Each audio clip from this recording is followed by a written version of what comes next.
On behalf of the Radiance Fraternity, I extend a very warm welcome to our chief guest, Mr. S.K. Garg, Chairman, Eldico Group of Companies, members of the School Managing Committee, other distinguished guests, and parents to the Senior School Entertainment Program.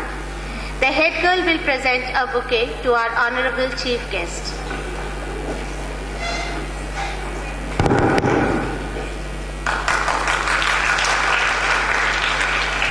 I request our chief guest, Mr. S.K. Garg, to light the lamp and inaugurate the function.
I request Manager Sir to come up and welcome the chief guest.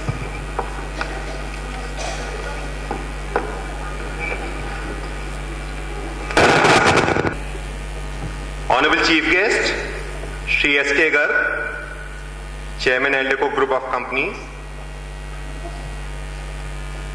Colonel D.K. Singh, Shri A.S. Vash, Mrs. Pushpa Khare, members of the school committee,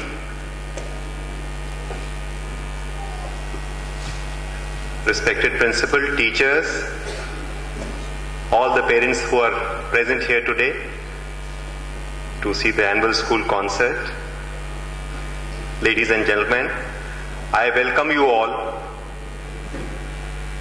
to the Navyug Radiance Senior Secondary School, Rajendra Nagar annual function.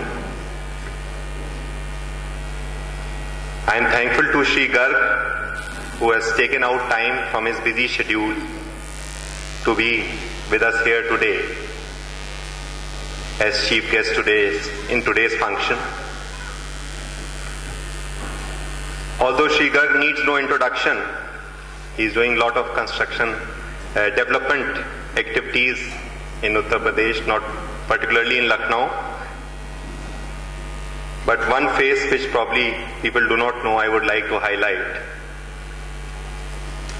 that he is contributing a lot by his social work and activities to the city of Lucknow in the memory of his father, who was a martyr, late respected Shri K.L. Garg ji.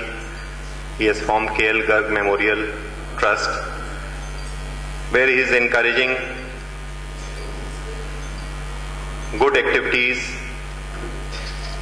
help for the needy, poor people, giving scholarships to the children, and to the poor people they are supporting, also for the marriages of the daughters, and for old age homes. In so many ways they are contributing. It is difficult to detail here in a short time how many awards and medals he has won and in how many committees he is contributing as member. In nutshell, we can say that Shri Garg's personality has many hues like those of a rainbow. He has compassion for all, business acumen, a razor-sharp mind, amiable nature, God-fearing, and impresses anyone who comes in contact with him. His long and meritorious career, spanning over 40 years of rigorous toiling, is a living example for others to emulate. We like to invite to our school such people who can serve as role models to our children and inspire them to do more and more in life. After all, the children, they are the future of tomorrow. Whatever is past is forgotten. Whatever is tomorrow is our future we have to achieve. And we have to go in the famous lines of Robert Frost. The woods are dusty, dark and deep, but I have promises to keep, and miles to go before I sleep, and miles to go before I sleep. Thank you so much for being with us here today. I welcome you all once again. And now, as you all are very anxious, I would like the program to proceed quickly. I will not delay it, and I would also request you to sit and enjoy this lovely program. Thank you so much.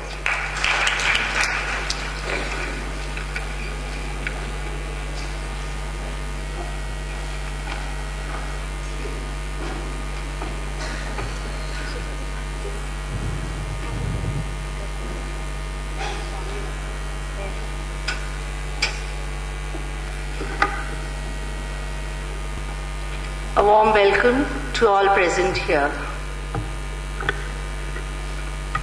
No man can reveal to you aught but that which already lies half asleep in the dawning of your knowledge. Education is guidance into knowing the self, in realizing choices, in developing awareness about one's identity and the real nature of life. In a nurturing environment, providing child-centered education that is focused on bringing out the best in our students is our main objective at Radiance. Commitment to excellence and quality at all levels has always been our main concern. At the class 12 and 10, our girls gave an excellent account of themselves and brought glory to the school. In class 12 examination, out of the total of 299 students who appeared, 218 secured first division, whereas 74 students secured an aggregate of 75 and above. At class 10, the girls were not left behind. The superlative and exceptional performance of Antara Mishra, who was not only the school topper, but also the second topper of the city with 96%, made all of us proud and feel inspired. She even scored 100 in social science. And Anjali Mishra scored a stupendous 99 in Hindi, an extraordinary feat. Out of the 266 students who appeared in class 10 board examination, 146 secured first division and 60 students secured 75 and above. In fact, we are encouraged by this result, so the school managing committee had decided to offer 100% free fee scholarship to the students who score 90% and above in class 10 board exam of any of the boards And with this, there are 6 beneficiaries this year. This scholarship has been donated by the honorable members of the school managing committee. We are eternally grateful to them for their magnanimous gesture. Learning has to flow in a child. Thus, the school provides multifarious avenues corresponding to the child's profile of natural competencies. As always, the students participated in various cultural and literary inter-school and inter-house competitions and rendered outstanding performances. If not always the prizes, the students came back richer with experience.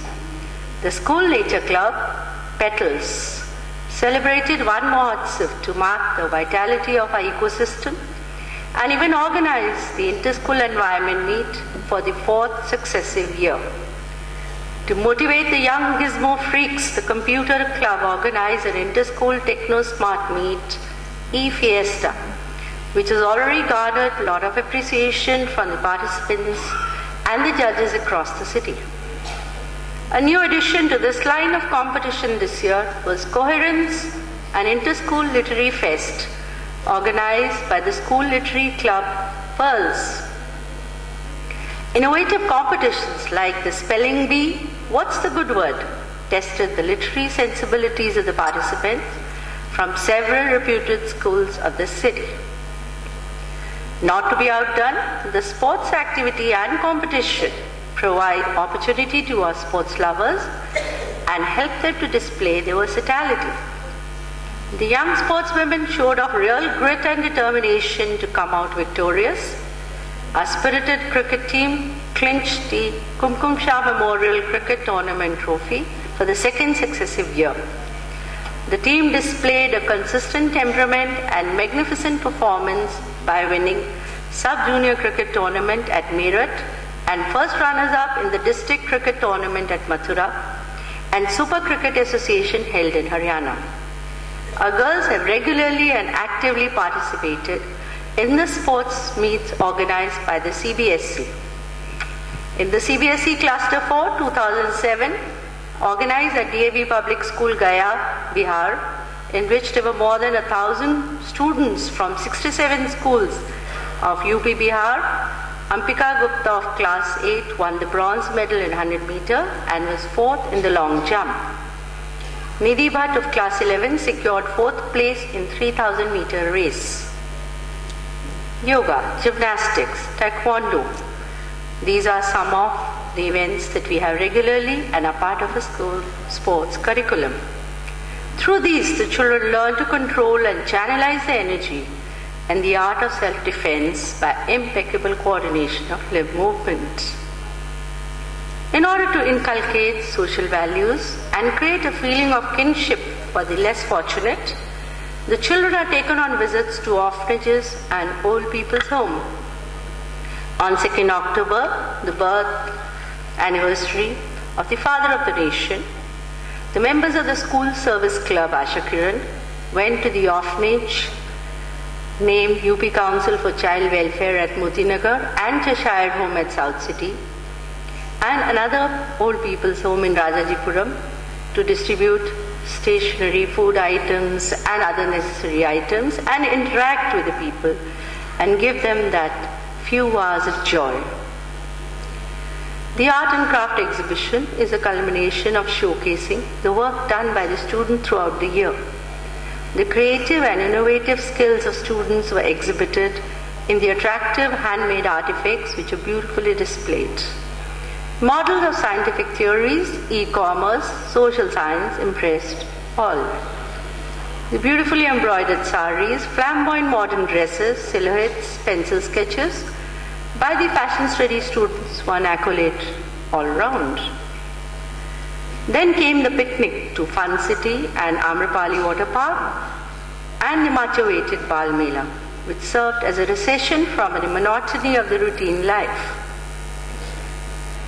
A group of girls accompanied by teachers will also be proceeding on an educational tour to Darjeeling, Kalimpong, Gangtok during the coming winter vacation. In today's complex world, adolescents are faced with new challenges tensions, complexities which affect their personal and academic life. They need constant personal attention, support, guidance, and counseling. We have a qualified, trained psychology teacher fully equipped to counsel the students, address their problems, thus improving and enriching their life. The school is part of the adolescent education program run by CBSE under the Ministry of HRD, Government of India. Regular facilitating workshops are attended by a counselor and other teachers. Continued with the workshop, the teachers are also attending workshops and refresher sessions to constantly update themselves on new techniques and teaching methodology. English and accountancy teachers attended workshop recently that acquainted them with the new strategies adopted by the CBSE in the new syllabi. The workshop on English language teaching was organized in the school premises on 20th November. It was attended by more than 100 teachers from Lucknow and other districts of Uttar Pradesh. There are regular educational visits to Regional Science Center, Birbal Sahni Institute of Paleobotany, and even the fashion institutes in the city, helping students acquire, share ideas and interests with others. Looking for inculcation of innovative competency in students, a new subject, fashion studies, has been introduced at +2 level with effect from this session.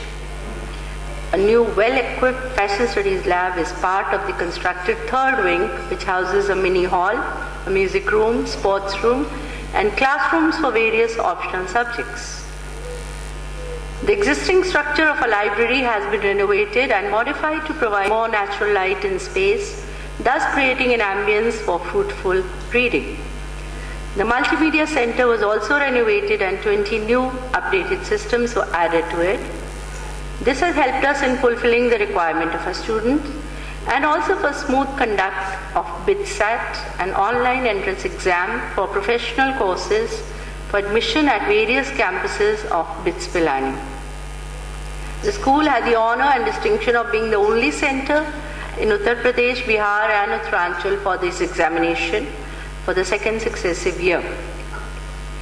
Stagnation mars creativity and growth is dynamic. Keeping this in mind, we have many plans on annual. That includes renovation of the existing science labs, thus expanding facilities for inquiry and activity-based teaching as per CBSE guidelines. In the end, I would only like to share a few thoughts for our girls and their parents. If you are in a comfort zone, afraid to venture out, remember that all winners were at one time filled with doubt. A step or two and words of praise can make your dreams come true.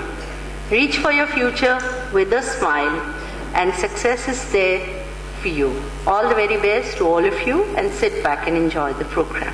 Thank you.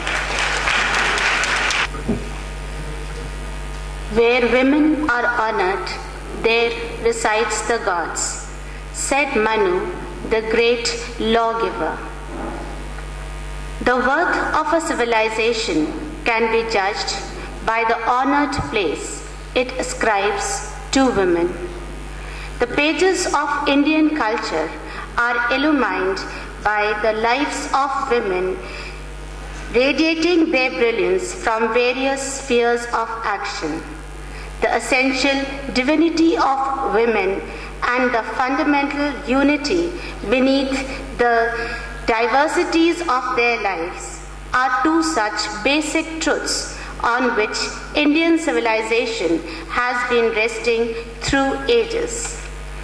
Details in the superstructure have surely changed from age to age according to the varying social milieu, but the resplendent divinity of women have been living through scores of centuries.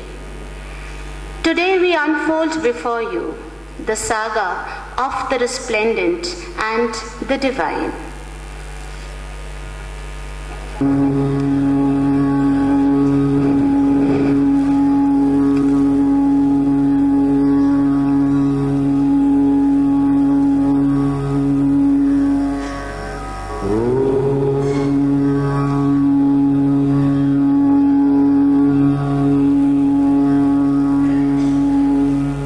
ओम आदिनाद अर्थात प्रथम ध्वनि, जिस ध्वनि ने सदियों से व्याप्त निस्तब्धता को भंग किया।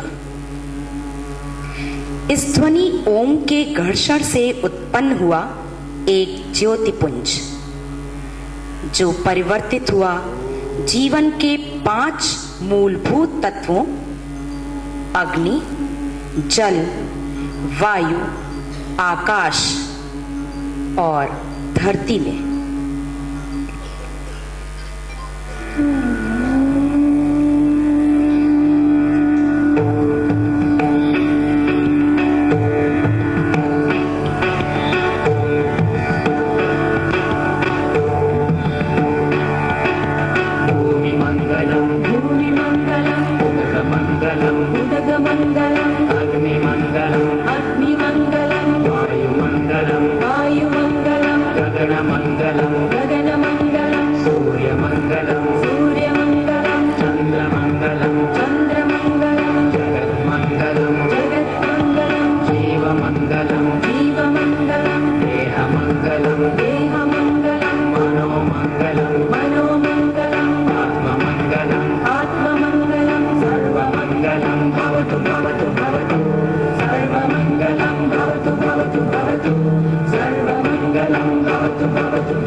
जीवन के इन 5 मूलभूत तत्वों से बनी सृष्टि, अलौकिक अभूतपूर्व सृष्टि, ईश्वर की सबसे अनुपम कृति सृष्टि, और सृष्टि में बना सबसे अनूठा, सबसे अद्भुत मानव।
अंत तक के काल को, जो लगभग 4 करोड़ वर्षों का है, महायुग कहा गया, जो बना 4 युगों से, सतयुग, त्रेता युग, द्वापर युग और कलयुग। महान स्त्रियों के जन्म ने इन युगों को अलग पहचान दी। 17,28,000 वर्षों तक चलने वाले प्रथम युग सतयुग में मैत्रेयी, कात्यायनी, सावित्री आदि अनेक स्त्रियों ने जन्म लिया और इसी युग में जन्मी गार्गी। गार्गी एक अत्यंत विदुषी और उदार स्त्री।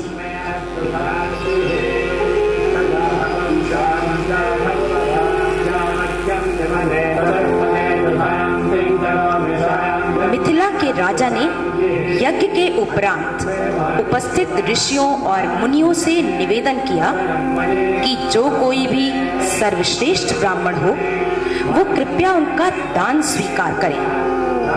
ऋषि याज्ञवल्क्य ने स्वयं को श्रेष्ठ मान दान को स्वीकार किया। वहां उपस्थित अन्य मुनियों ने भी ऋषि याज्ञवल्क्य को सर्वश्रेष्ठ माना। इस पर गार्गी ने ऋषि के साथ शास्त्रार्थ किया और ऋषि गार्गी के ज्ञान से अत्यंत प्रभावित हुए और दान को गार्गी को देने की इच्छा व्यक्त की। परंतु गार्गी केवल विदुषी ही नहीं, एक उदार स्त्री थी जिन्होंने दान को वापस ऋषि को दे अपनी उदारता का परिचय दिया।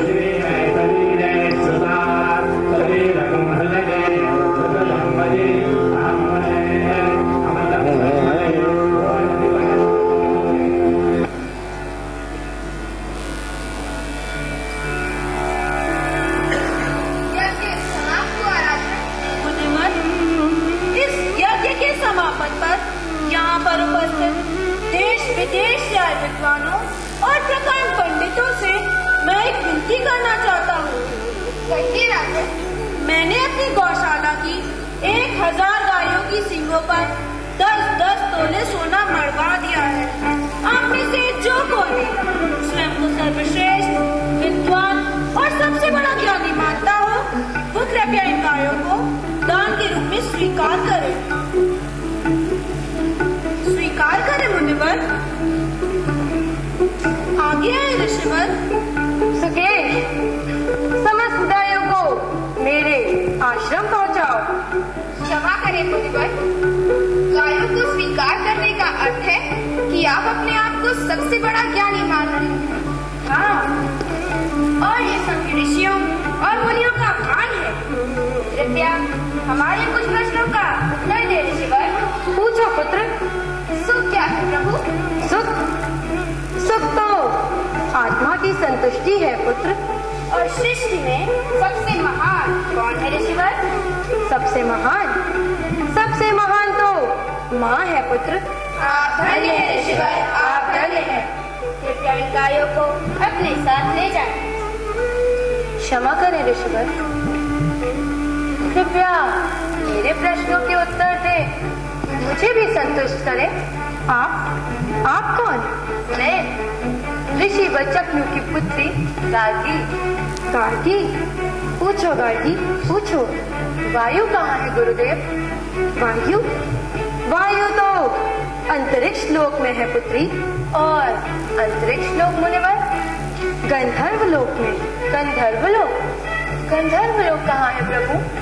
गंधर्व लोक तो आदित्य लोक में है पुत्री। और आदित्य लोक ऋषिवर? चंद्रलोक में। चंद्रलोक कहाँ व्याप्त है प्रभु? चंद्रलोक तो नक्षत्र लोक में है पुत्री। गार्गी के ऐसे गूढ़ार्थक प्रश्न ऋषि याज्ञवल्क्य को असमंजस में डालते रहे, परंतु ऋषि बड़ी सावधानी से मनन करके उनका उत्तर देते रहे और अंत में हे गार्गी, अब कृपया मेरे एक प्रश्न का उत्तर दो पुत्री। पूछिए ऋषिवर। जीवन का सबसे बड़ा दान क्या है पुत्री? सबसे बड़ा दान अर्थात सर्वश्रेष्ठ दान प्रभु, वो तो विद्या दान है, ज्ञान दान। वो कैसे पुत्री? हे मुनिवर, ये दान मनुष्य के जीवन को आलोकित करता है, सत्य असत्य का भेद समझाता है, पाप पुण्य से परिचित कराता है, अच्छाई और बुराई से साक्षात्कार कराता है। इसके आलोक में मनुष्य को सब कुछ स्पष्ट दिखाई देने लगता है। वो स्वयं को, संसार को ईश्वर तक को देख सकता है, और जिसने ईश्वर के दर्शन कर लिए प्रभु, उसे मोक्ष मिलता है। इसलिए हे प्रभु, विद्यादान ही सर्वश्रेष्ठ दान है। हे गार्गी, तुमसे मिलकर आज मैं धन्य हो गया। तुम्हारे जैसी ज्ञानी, निपुण, सुसंस्कृता और विदुषी स्त्री को मैं नमन करता हूँ। वस्तुतः अपनी आवश्यकताओं की व्यवस्था के कारण मैं इन गायों को अपने साथ ले जा रहा था, परंतु अब तो तुम ही। नहीं ऋषिवर, मुझे लज्जित ना करें। मैंने आपसे शास्त्रार्थ अवश्य किया है, परंतु सर्वश्रेष्ठ ब्राह्मण तो आप ही हैं। कृपया इन गायों को अपने साथ ले जाएं।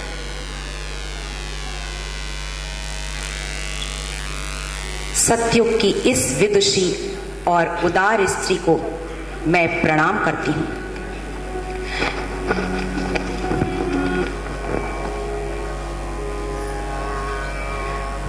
वर्षों में वर्ष बीते और एक नए युग का पदार्पण हुआ, जिसे त्रेता युग के नाम से जाना गया।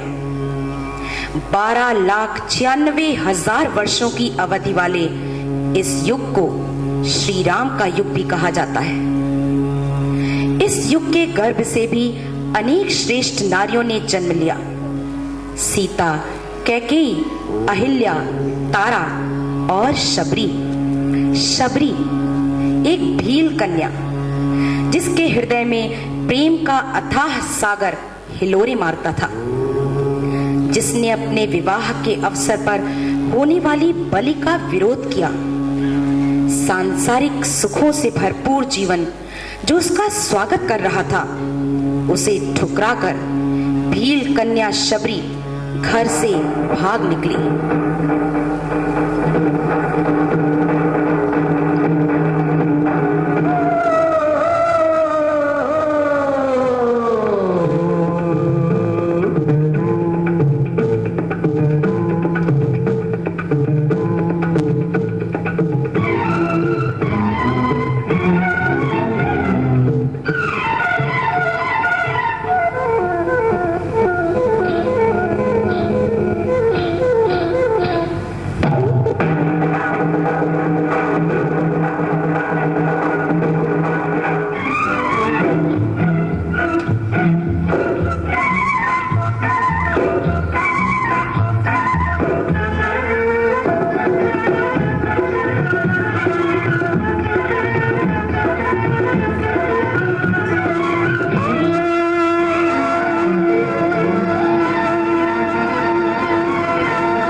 पशुओं की बलि देकर अपने आने वाले वैवाहिक जीवन का स्वागत करो। बलि? बलि क्यों पिताश्री? भील संप्रदाय की ये प्रथा है बेटी कि विवाह से पूर्व प्रत्येक कन्या को कम से कम 5 पशुओं की बलि देकर अपने आने वाले वैवाहिक जीवन को सुखद करना होता है। जानवरों की बलि और वैवाहिक जीवन का सुख दोनों का आपस में? ये बहस का विषय नहीं, अपितु परंपराओं की बात है। क्या इन पशुओं की बलि दिए बिना हम वैवाहिक कार्य संपन्न नहीं कर सकते पिताश्री? नहीं। परंतु अकारण इन पशुओं की हत्या, इनका क्या दोष है पिताश्री? पुत्री, तुम अपनी रीति रिवाजों और परंपराओं का उल्लंघन कर रही हो। नहीं पिताश्री, मैं अपने सुख और सुनहरे भविष्य के लिए इन निरीह प्राणियों के प्राण नहीं ले सकती। समय व्यर्थ न करो, आगे बढ़ो और बलि देकर। मुझे क्षमा करें पिताश्री, मैं आजीवन अविवाहित रहकर अपना जीवन व्यतीत कर सकती हूँ, परंतु इन जीवों के प्राण नहीं ले सकती। इसलिए मैं विवाह से इनकार करती हूँ। क्या विवाह से इनकार करती हो? अभी बताता हूँ।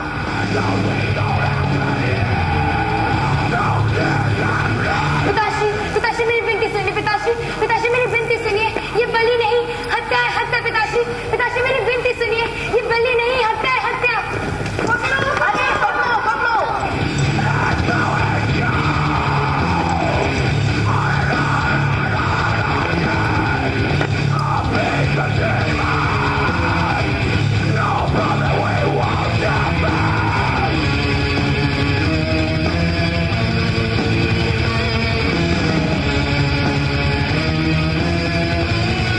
रात के अंधेरे में भागी शबरी,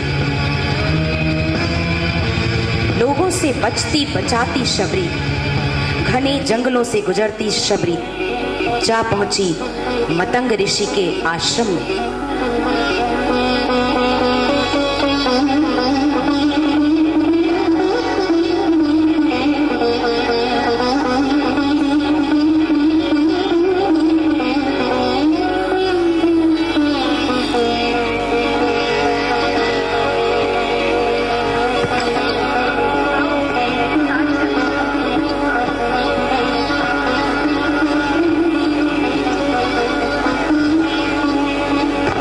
का पहिया घूमा।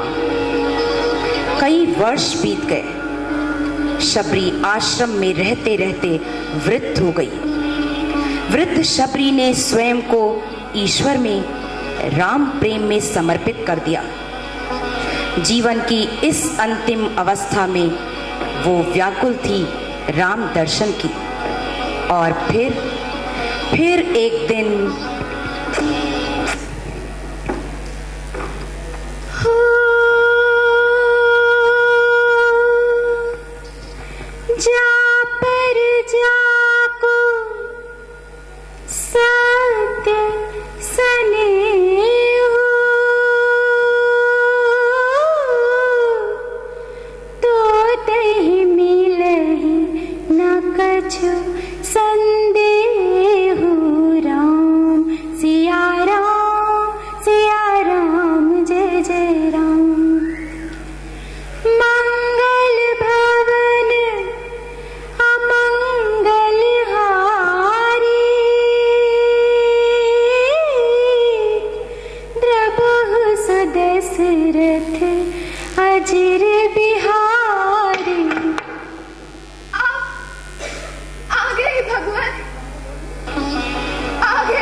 सोई पावन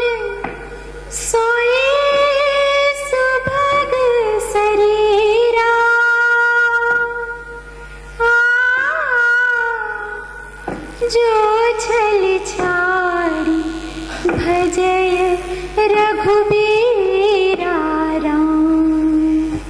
लीजिए प्रभु, ये बेर खाइए। ये मीठा है प्रभु, ये खाइए। थु, थु, ये नहीं प्रभु, ये खट्टा है, दूसरा देती हूँ। ये भी मीठा है प्रभु, ये खाइए। आप दोनों बेर खाइए, मैं और बेर लेकर आती हूँ। यही रुकिएगा प्रभु, मैं और बेर लेकर आती हूँ।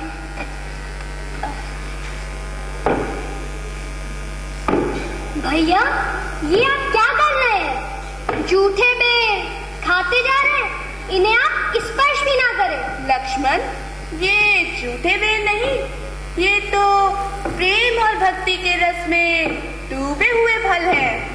राम ने लक्ष्मण को समझाया, लक्ष्मण, शबरी कोई साधारण स्त्री नहीं, ये तो भक्ति का ऐसा उदाहरण है जिसे युगों तक याद रखा जाएगा। राम ने कहा, मैं ऐसी स्त्री को प्रणाम करता हूं। पिता और समय सृष्टि को ले चला द्वापर युग के द्वार पर, जो लगभग 8,64,000 वर्षों तक चला। इस युग तक आते आते मानवीय मूल्यों का पतन स्पष्ट दिखाई देने लगा था। त्याग, संयम, प्रेम और सेवा की प्रतिमूर्ति स्त्री जाति ने स्वयं को पहचानना प्रारंभ कर दिया था। एक स्त्री के अपमान ने पूरे युग का विनाश कर दिया। उसकी शपथ ने हजारों नहीं, लाखों नहीं, वरन करोड़ों का घर सूना कर दिया। हस्तिनापुर की कुलवधु के अपमान ने महायुग के सबसे बड़े युद्ध महाभारत को जन्म दिया।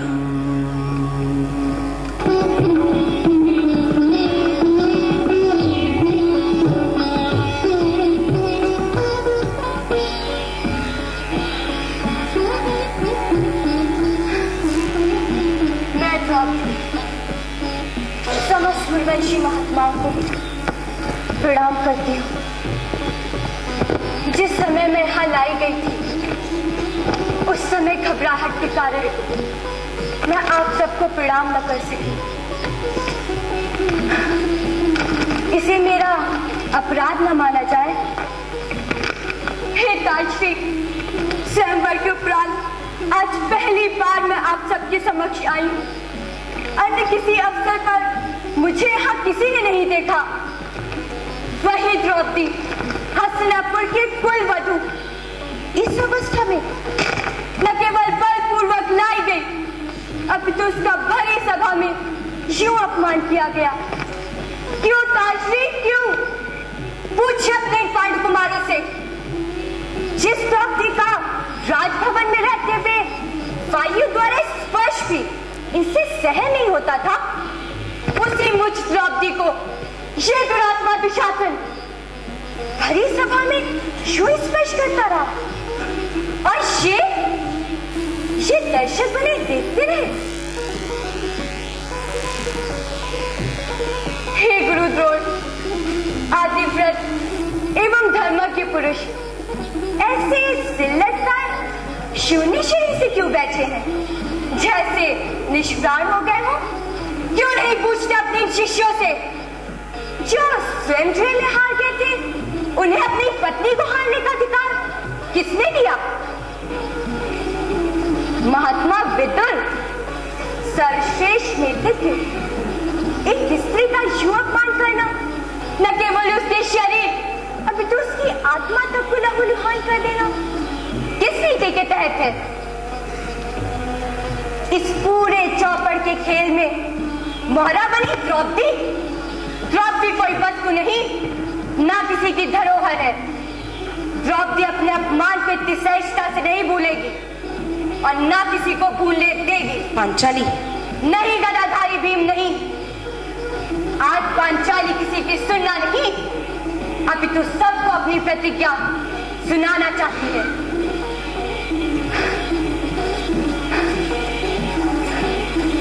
मैं द्रौपदी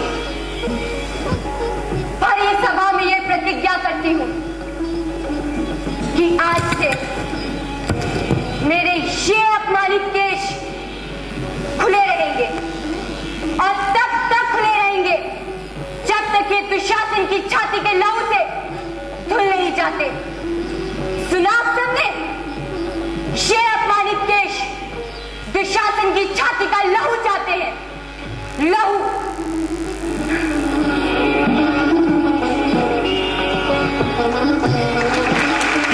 द्रौपदी प्रलय को निमंत्रण दिया। एक स्त्री के स्वाभिमान पर लगी ठेस ने उसे विध्वंसकारी बना दिया। हस्तिनापुर की कुलवधू द्रौपदी के अपमान ने महायुग के सबसे बड़े युद्ध महाभारत को जन्म दिया।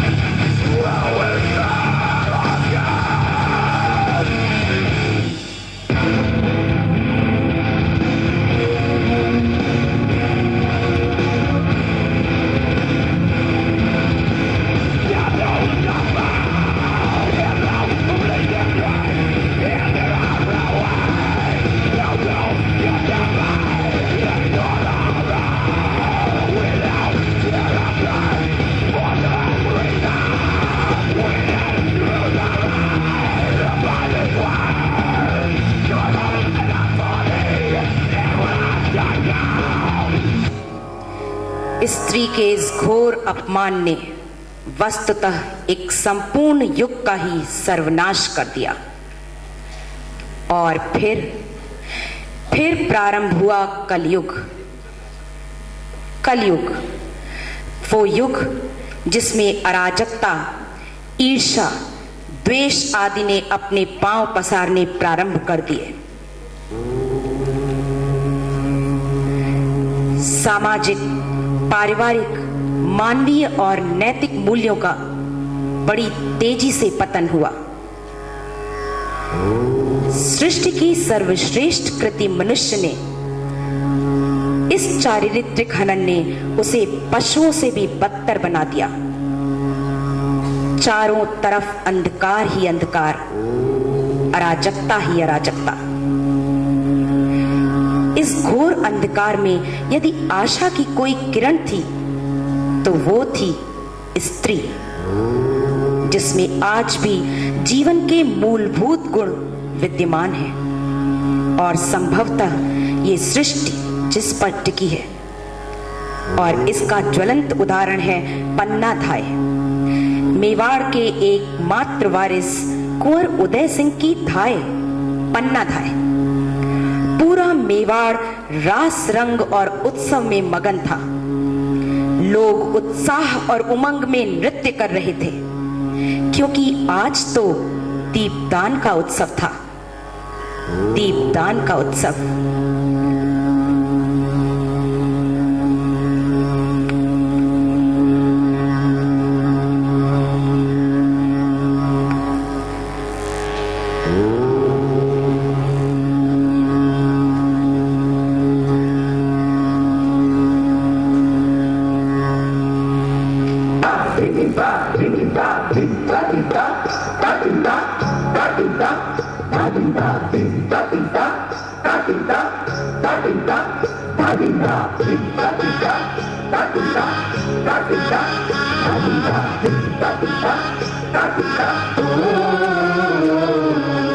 देखो जी देखो मारा, देखो जी देखो मारा, मनवा हुआ केसरिया, मनवा हुआ केसरिया। देखो जी देखो मारा, देखो जी देखो मारा, मनवा हुआ केसरिया, मनवा हुआ केसरिया।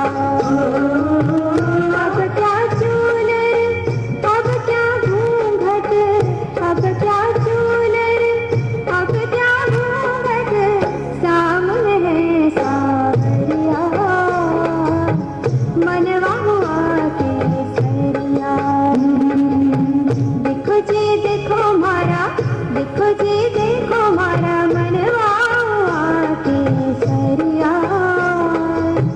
मनवा केसरिया।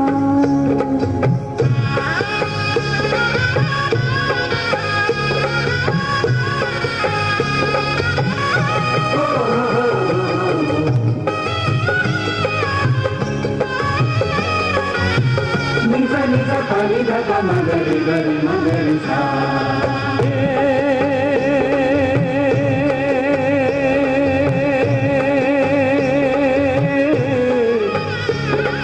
श्याम रंग श्याम संग फिर कहीं बजा मृदंग, फिर हृदय का मोर आज नाचने लगा, नाचने लगा।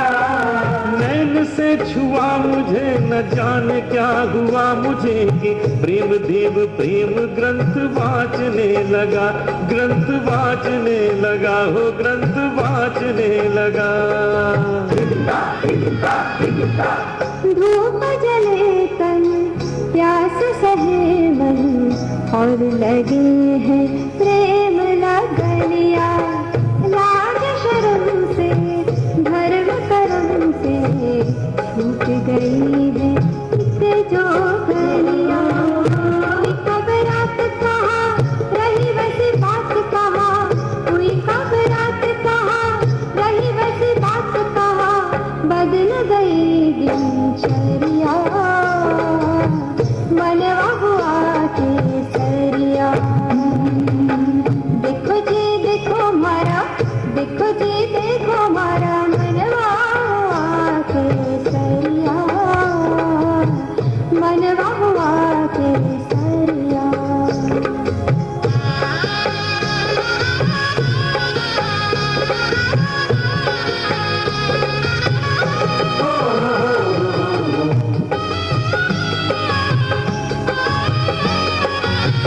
निजा निजा पानी धा मगरी गरी मगरी सा।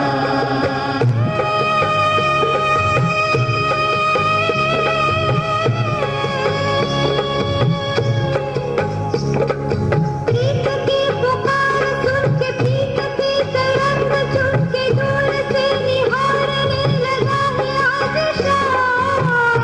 आज शाम समा कर गई कि भावना में बह गई कि खो गया है चैन, ओढ़ने लगे उठा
सेनापति बनवीर ने महाराजा विक्रमादित्य की हत्या कर दी और अब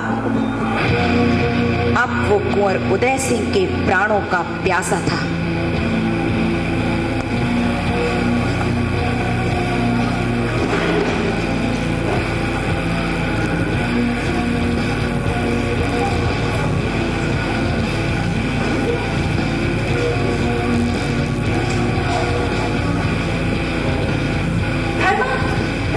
कौन? मैं हूँ कीरत। कुंवर जी का धर्मा, कुंवर जी कहाँ है? क्यों? क्या हुआ? कुंवर जी के प्राण संकट में धर्मा, कुंवर जी के प्राण संकट में है। सेनापति बनवीर ने महाराणा विक्रमादित्य की हत्या कर दी है और वो रक्षसी की तलवार लेकर इधर ही आ रहे हैं धर्मा, इधर ही आ रहा है। क्या महाराजा की हत्या कर दी है?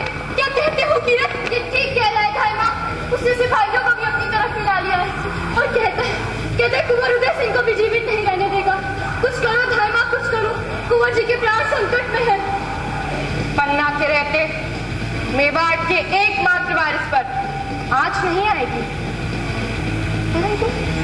परंतु क्या करूं? कैसे बचाऊं कुंवर जी के प्राण? क्या करूं?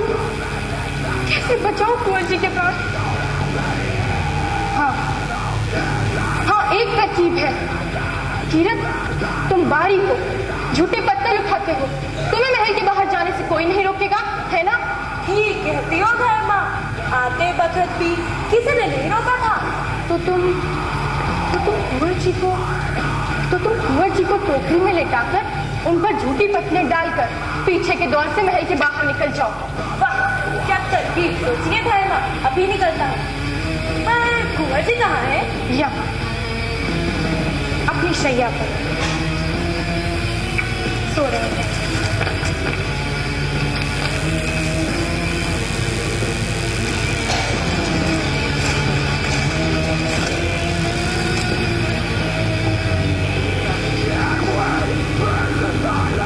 और हाँ, कुंवर जी को लेकर तुम बेरिस नदी के किनारे मिलना, वहाँ जहाँ शमशान है। ठीक है धर्मा, चलता हूँ। अब ठीक है, कुंवर जी के प्राणों की रक्षा हो गई। परंतु धर्मा, सेनापति बनवीर यहाँ आता ही होगा। वो कुंवर जी के बारे में पूछेगा तो क्या कहोगी? कह दूंगी, मैं नहीं जानती। इससे वो नहीं मानेगा धर्मा। क्रोध में आकर यदि उसे तुम पर तलवार चला दी तो कुंवर जी का क्या होगा? कुछ और सोचो धर्मा, कुछ और सोचो। कुछ और सोचूं? यदि मैं कुंवर जी की शैया पर किसी और को सुला दूं तो किसे सुला दोगी धर्मा? किसे सुला दोगी? किसे सुला दूंगी? माँ चंदन, मेरा पुत्र चंदन, अपने पुत्र चंदन को सुला दूंगी। हाँ सामली, अपने पुत्र चंदन को सुला दूंगी। अपने पुत्र चंदन को नहीं धर्मा, नहीं, नहीं धर्मा, नहीं, ये सब नहीं सकती धर्मा, धर्मा मैं ये सब नहीं सकती। माँ क्या है पुत्र? कुंवर जी कहाँ है माँ? वो सो रहे हैं पुत्र। सो रहे हैं? कहाँ? वो मुझसे नाराज हो गए थे ना, इसलिए अंदर भूमि पर ही सो गए हैं। बहुत रात हो गई है, मुझे भी नींद आ रही है, सुला दो माँ। नींद आ रही है? सुला दूं? अभी सुलाती हूँ।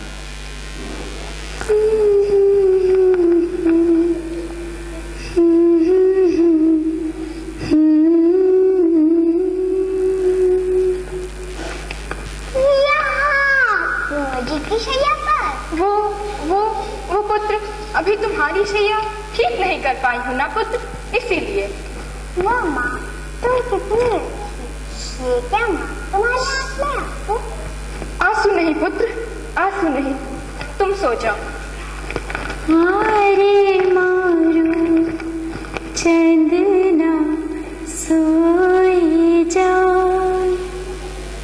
हारे मारू लालना सोए जाओ, चंदा धीरे बाय न डोला, हारे मारो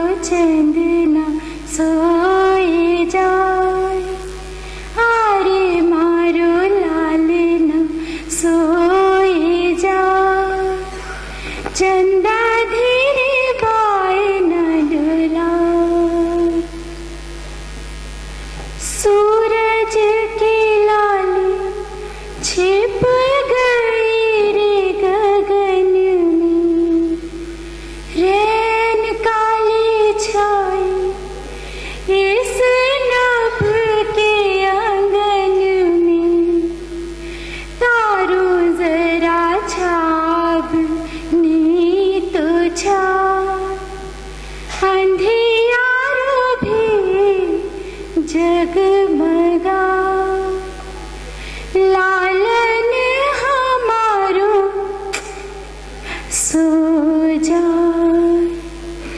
आजा मोरा लाल सो जा आजा जरा जरूर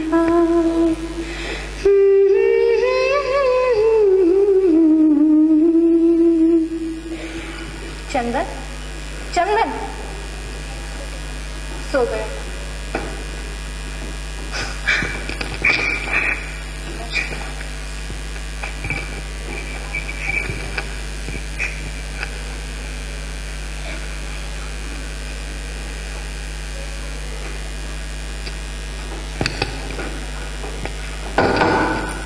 कौन कौन है?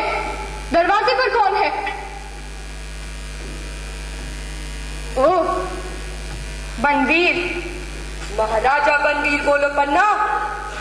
महाराजा बनवीर। कुंवर उदय सिंह कहाँ है? ओह, उसे सुला दिया है। आधी रात हो चुकी है सेनापति, जाओ विश्राम करो। मैं विश्राम करूं? महाराजा बनवीर विश्राम करे? हा, हा, हा, हा। मैं अपने साथ कुंवर उदय सिंह को ले जाने आया हूँ। ये नहीं होगा बनवीर, ये नहीं होगा। क्यों? जागीर नहीं चाहती? नहीं। तो कुंवर के बदले जो चाहो तुम्हें दिया जाएगा। राजपूतनी व्यापार नहीं करती सेनापति। महाराणा विक्रमादित्य की हत्या के बाद तू कुंवर उदय सिंह को देख भी नहीं सकता। मैं नहीं देखूंगा, मेरी ये तलवार देखेगी। महाराजा के रक्त से सनी तलवार अब कुंवर उदय सिंह के रक्त से धोई जाएगी। बनवीर, तुम राज्य करो मेवाड़ पर, चित्तौड़ पर, सारे राजपुताने पर राज्य करो, पर कुंवर उदय सिंह को छोड़ दो। तुम्हारा मुकुट तुम्हारे माथे पर रहे, परंतु मेरा पुत्र भी मेरी गोद में रहे। मुझे ये भिक्षा दे दो, मुझे ये भिक्षा दे दो। शैया से दूर हट पन्ना। ये नाटक ये नाटक बहुत ही उसे सुला दिया है, उसका मुख भी ढक दिया है। वारी धाय मां, बालक के सोने पर भी ममता का ध्यान रखती है। बनवीर, शैया से दूर हट पन्ना। मैं इसे चिर निद्रा में सुला दूं। यही है मेरे मार्ग का कंटक। आज मेरे नगर की स्त्रियों ने दीपदान किया है, मैं भी यमराज को इस दीपक का दान करूंगा। यमराज, लो इस दीपक को, ये मेरा दीपदान है। ये था कलयुग का प्रारंभ। तब से अब तक कई वर्ष बीत गए। स्थिति बद से बदतर हो गई।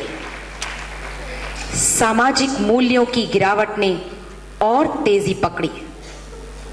पाप, अनाचार और अत्याचार रूपी दानवों ने सृष्टि में अपने पांव और मजबूती से जमा दिए।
हनुमान जैसे मानव के प्रतिमान परिवर्तित हो गए उन्माद, लालच, अभिमान और धोखाधड़ी में।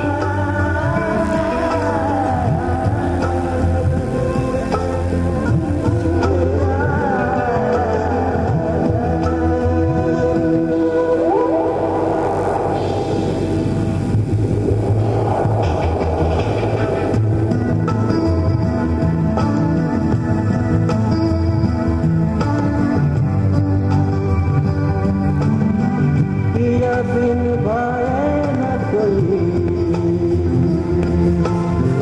पिया बिन भाए न कोई, पिया के मिलन बनी रे पहे, बनी रे पहे।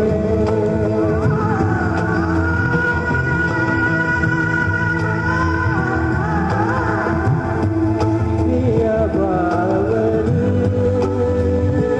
अलगरी, पिया बावरी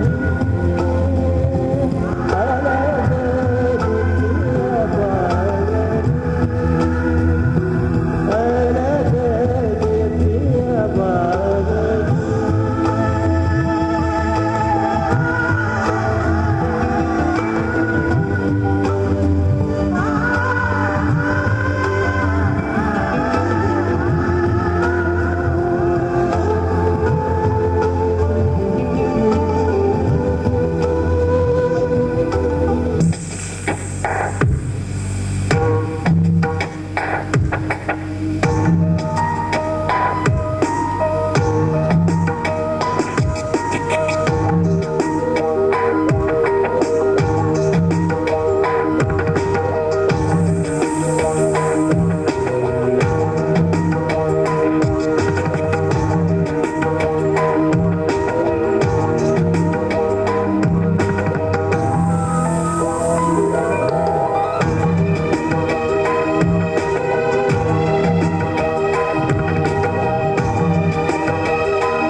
कलयुग के 4,500 वर्ष शेष हैं। आने वाली परिस्थितियों की कल्पना मात्र से कांप उठता है मन।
दिन पर दिन बढ़ती दानवी, राक्षसी और पैशाचिक प्रवृत्ति मनुष्य को मनुष्य का शत्रु बना देगी। मानव मानव नहीं, दानव हो जाएगा।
की और निसंदेह एक स्त्री द्वारा।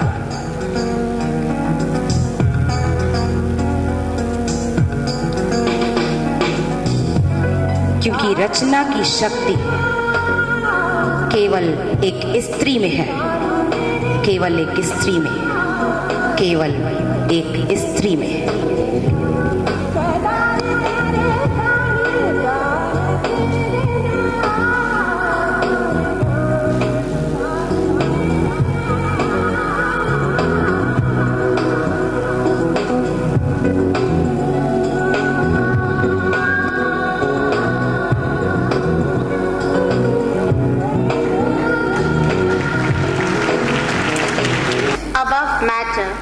Has been the watchword of this land all through the ages.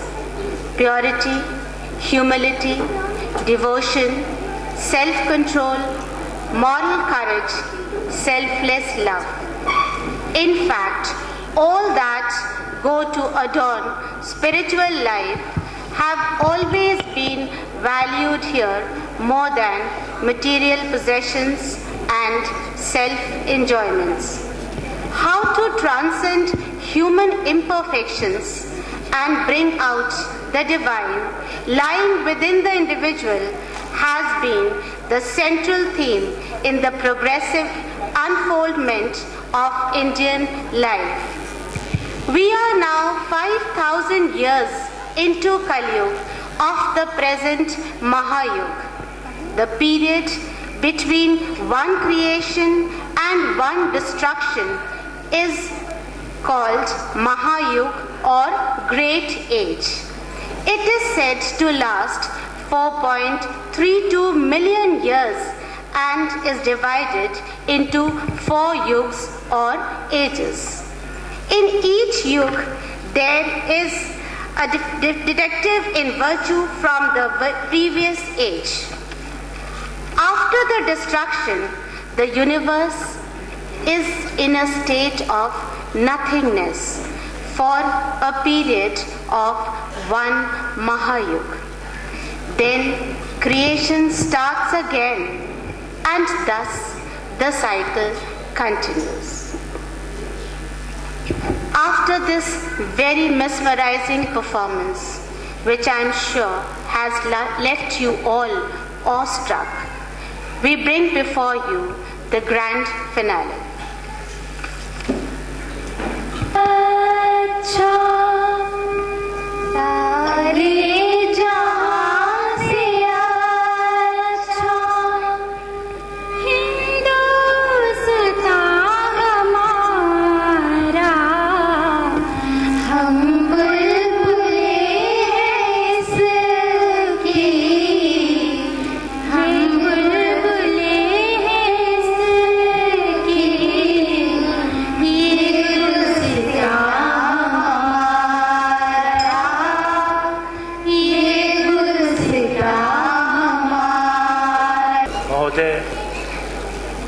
सभी स्टाफ की सदस्यगण, प्यारे बच्चों, देवियों और सज्जनों, सबसे पहले तो मैं इस स्कूल के मैनेजमेंट, स्पेशली सुधीर हलवासिया जी प्रिंसिपल महोदय का बहुत आभारी हूँ कि यहाँ मेरे को आने को अवसर दिया और इतने अच्छे स्कूल को मैं देख पाया। इतना बढ़िया प्रोग्राम, उच्च स्तरीय प्रोग्राम को देखने का मुझे अवसर मिला, उस सब के लिए मैं बहुत ही अनुग्रहित हूँ।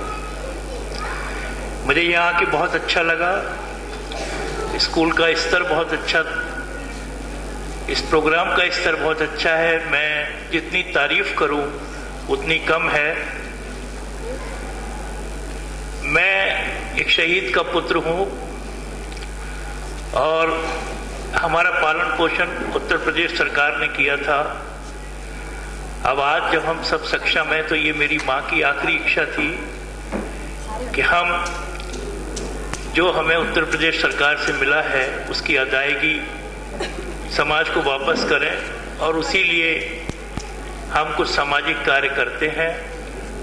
और इस तरह के विद्यालय, मेरे पिता जो है, पिताश्री भी प्राचार्य थे और उन्होंने बलिदान एजुकेशन की कॉज पे ही किया था। तो स्कूल में आकर मैं भी अपने फर्स्ट कैरियर में 14 वर्ष अध्यापक रहा हूँ। मुझे बहुत सुख मिलता है। आज आपने मुझे सुख दिया, उसके लिए बहुत धन्यवाद।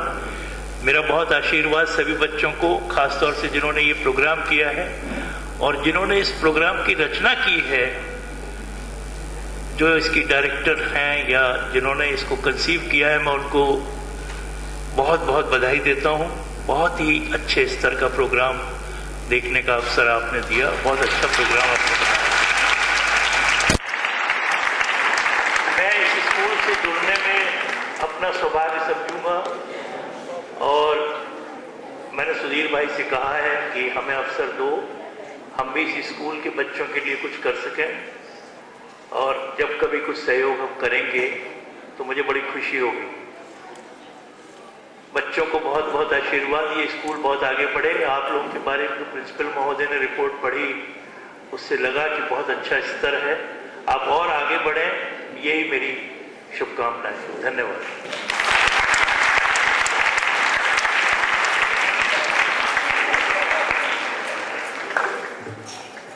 I request Manager Sir to present a memento to our Honorable Chief Guest as a token of our appreciation for his presence on this occasion.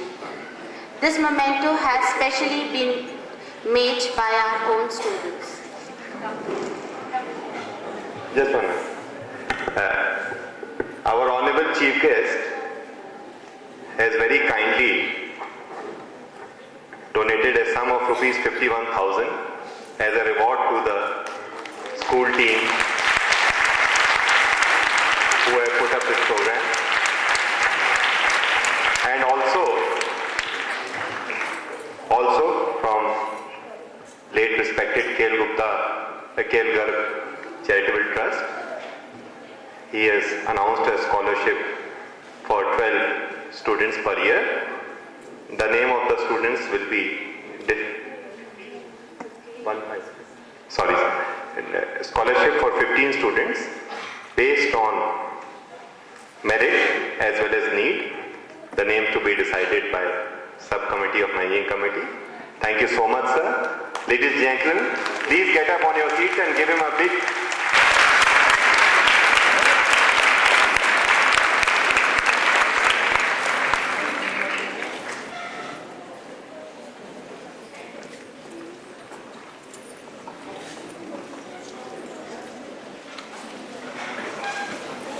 On behalf of all of us present here, I thank you and for his presence on this very special day. I also thank all the other distinguished guests and parents who have been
Gardens are requested to please remain in the hall. The children will change their costumes and come.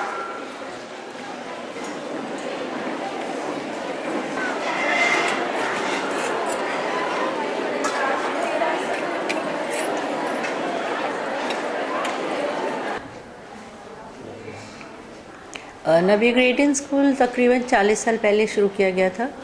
ये लड़कियों के लिए prep class से लेकर 12 तक school है। 2500 छात्राएँ यहाँ पढ़ती हैं और यहाँ हर तरह की हम लोग एक्टिविटी करते हैं जिससे बच्चों को सिर्फ पढ़ाई ही नहीं बल्कि उनकी पर्सनालिटी पूरी तरह से डेवलप हो जाए। हमारे यहाँ खेल कूद से लेके ड्रामेटिक से लेके डांस, ड्रामा, डिबेट, हर तरह की चीज़ें और बच्चों को पूरी तरह से इनकरेज किया जाता है कि हर एक्टिविटी पे वो लोग पार्टिसिपेट करें।